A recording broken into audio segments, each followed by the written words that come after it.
A few moments later.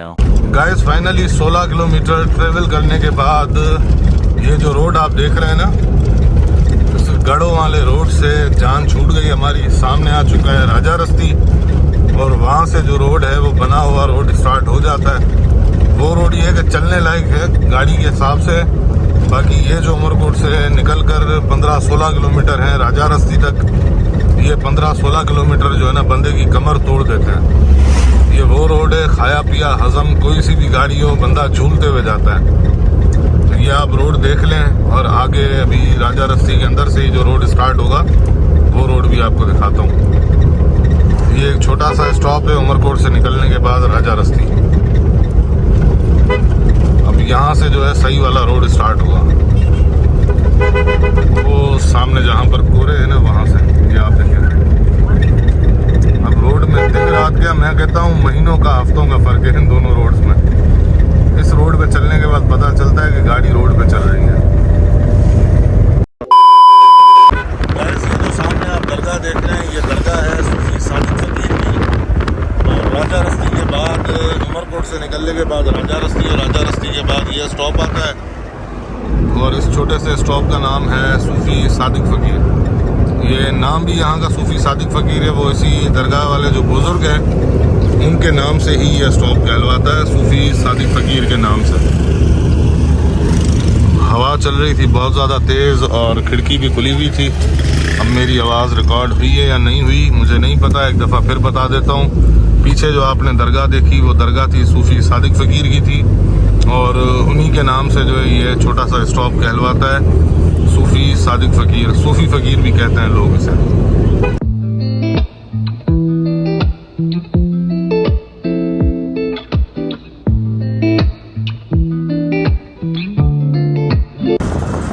Guys ये दोस्त है मेरा, बोला खुश ही अच्छे किड़ा हाल खुश दौर मजे में तैयार, फोटो कटा तुझो हाँ हल भेणा ओके। अस्सलाम वालेकुम या अबुल फजल अब्बास।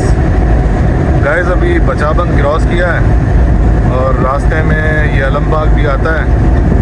यहाँ पर इस अलमबाग की और इस इमाम बारगाह की काफ़ी व्लॉग्स में मैंने आपको ज़ियारत करवाई है, तो अभी गुज़रते हुए मैंने सोचा दूर से ही सही लेकिन अलमबाग की ज़ियारत अपने व्लॉग में करवाता चलूँ मैं आप सबको।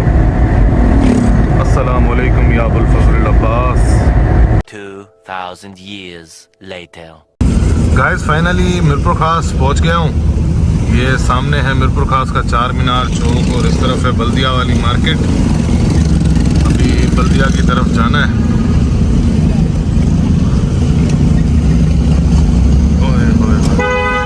गाइस बाकी गर्मी अभी तक बहुत ज़्यादा है, या बल्दिया मार्केट देख लें। गाइस मिरपुर खास बल्दिया मार्केट में मेरा छोटा सा काम था लेकिन काम हुआ ही नहीं। दूसरा यहाँ पे मार्केट पूरी देख के आया हूँ, स्ट्राइक है, पूरा शहर आप ये देखें बंद पड़ा हुआ है।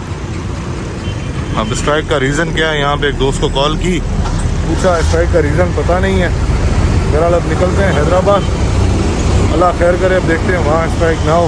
अब बैठता हूँ गाड़ी में, हैदराबाद पहुँच के फिर आपसे इंशाल्लाह मुलाकात होगी।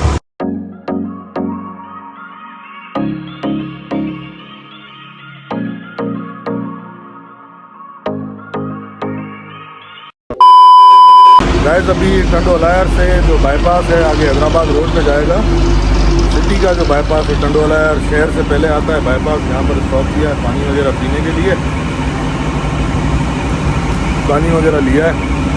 गर्मी बहुत ज़्यादा है, डिहाइड्रेशन हो रही थी, घर से जो पानी उठाया था वो गर्म हो गया, तो बहरहाल इस वजह से ब्रेक किया था और पानी वगैरह अब ले लिया है, पी लिया है। निकलते हैं वापसी, मतलब वापसी उमरकोट के लिए नहीं, आगे हैदराबाद के लिए। तो अब आपसे इंशाल्लाह मुलाकात होगी हैदराबाद पहुंचने के बाद। 2000 years later. Guys finally Hyderabad पहुंच गए हैं। अब इंशाल्लाह मामू के घर पहुंचूं और फिर वहीं पहुंच के आपसे मुलाकात होगी, और वहीं पहुंच के फिर इंशाल्लाह आपसे बात भी करता हूं। फ़िलहाल आप ये देख लें हैदराबाद पहुंच गए हैं हम। चैनल हाला नाका वाली साइड से एंटर किया है और अब हम जाएंगे कासमाबाद सीधा मामू के घर। गाइस हम हैदराबाद तकरीबन 5 बजे पहुंच गए थे। वो लास्ट क्लिप जब मैंने आपको दिखाया था उस टाइम 5 सवा 5 हुए थे। हैदराबाद सिटी में एंटर किया था, मैं उतर गया था रेशम गली के पास और फैमिली वाले घर वाले यहाँ आ गए थे मामू के घर। मैं अभी जस्ट 10 मिनट हुए यहाँ पे पहुँचा हूँ, मुँह धोया, फ्रेश हुआ हूँ। असल में मैं वहाँ रेशम गली में उतरा था और वो व्लॉग नहीं बनाया था क्योंकि वो है लेडीज़ मार्केट, लेकिन मुझे वहाँ से कुछ चीज़ें लेनी थी। रेशम गली से फिर गया फ़कीर का पेड़ और वहाँ से शाही बाज़ार और छोटी गिटी। असल में वो जो चीज़ें लेनी थी वो मैं आपको दिखा देता हूँ। अच्छा गाइस, एक तो ये है फ्रेंच फ्राइज़ वाली मशीन है, ये हॉट पॉट लिया है और ये कोई कटर शटर है और ये कढ़ाई वगैरह है। असल में एक दो चीज़ें और भी हैं लेकिन वो पैक हैं। वो चीज़ें गाइस ये हैं कि वो फ्रेंच फ्राइज़ का जो पूरा सेटअप होता है ना, वो सेटअप मैंने लिया है। असल में क्या कहते हैं, मेरा एक फ्रेंड है, जानने वाला लड़का है, बेरोज़गार है, तो उसने काम वगैरह के लिए मुझे कहा था। तो मैंने कहा यार काम शाम, अब जॉब वॉब तो मेरे पास कोई है नहीं, कोई ऐसा काम जो तुम कर सको तो दोनों पार्टनरशिप में करें।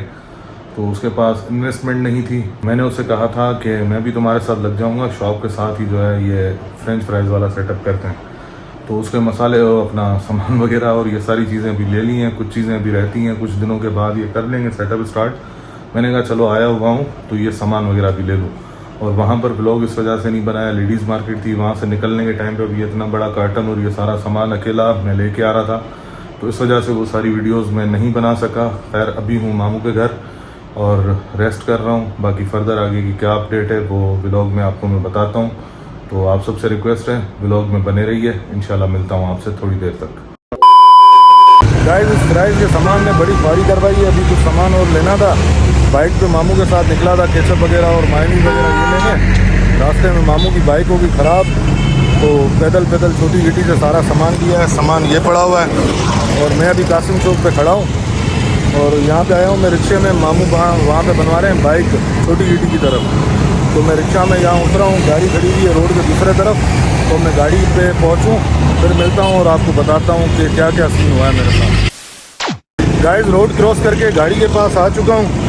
असल में मामू की बाइक हो गई थी रास्ते में ख़राब, तो उसकी वजह से छोटी गिट्टी के अंदर ये केचप वगैरह जहाँ मिलते हैं, होलसेल की मार्केट है, चढ़ाइयाँ थी, चल चल के हालत मेरी ख़राब हो चुकी है, यकीन करें। पसीने में पूरा तर हो चुका हूँ, हालत मेरी आप देख सकते हैं।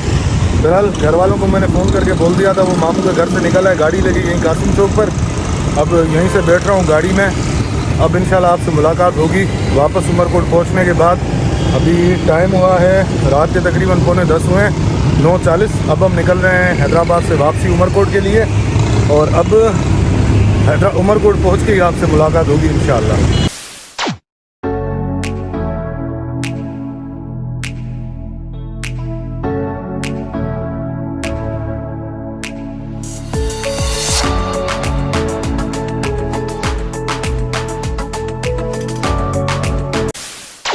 गाइस फाइनली उमरकोट पहुंच गए हैं और ये है उमरकोट की एंट्रेंस का दरवाज़ा और अब बस 2 मिनट की दूरी पर है हमारा घर। गाइस अभी रात के हुए हैं 12:15 और 10 बजे हैदराबाद से हम निकले थे। सिटी तो हमने 10-15 मिनट के बाद छोड़ा था, लेकिन ऐसे समझ लेंगे 10 बजे निकले थे और अभी 12:15 हुए हैं।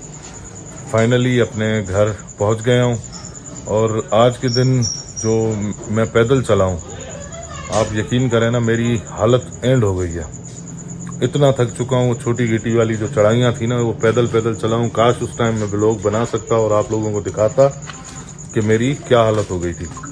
बहरहाल एक ही ब्लॉग के अंदर उमरकोट से हैदराबाद गया भी और जो भी काम वगैरह थे वो कर भी लिए और वापसी उमरकोट पहुँच भी गए।